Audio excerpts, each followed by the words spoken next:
We need to stop this stigma of single women, because single women actually are single by choice, and they're single because they've done the requisite work to realize what they're worthy of, and they have now replaced that with the need to be chosen. I have been going through this the last year, and it is absolutely a mind F when you realize how much you have put up with mistreatment and breadcrumbs because you need to be chosen.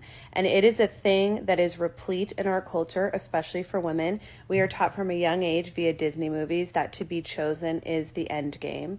And especially in a religious patriarchal structure that I grew up in, I was taught as a little girl that to be chosen by a man was the ultimate goal. And once I was no longer chosen by a man because I was choosing to be a hermit, I was being very choosy with the types of men that I allowed into my sphere.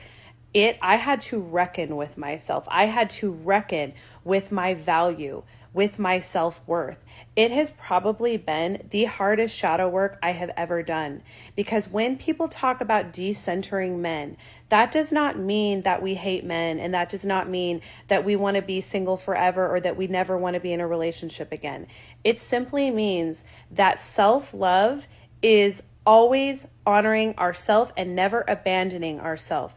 And too often, women, myself included, some of my girlfriends, they are self-abandoning to be chosen. They are putting up with breadcrumbing and toxic behavior from men to be chosen.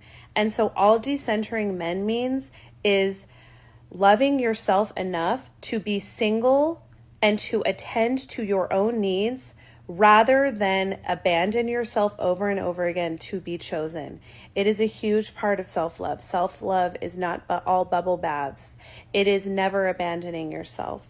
And I will tell you right now, having stringent standards, having the bar be up here as opposed to it being down here, has drastically decreased the amount of male attention that I have.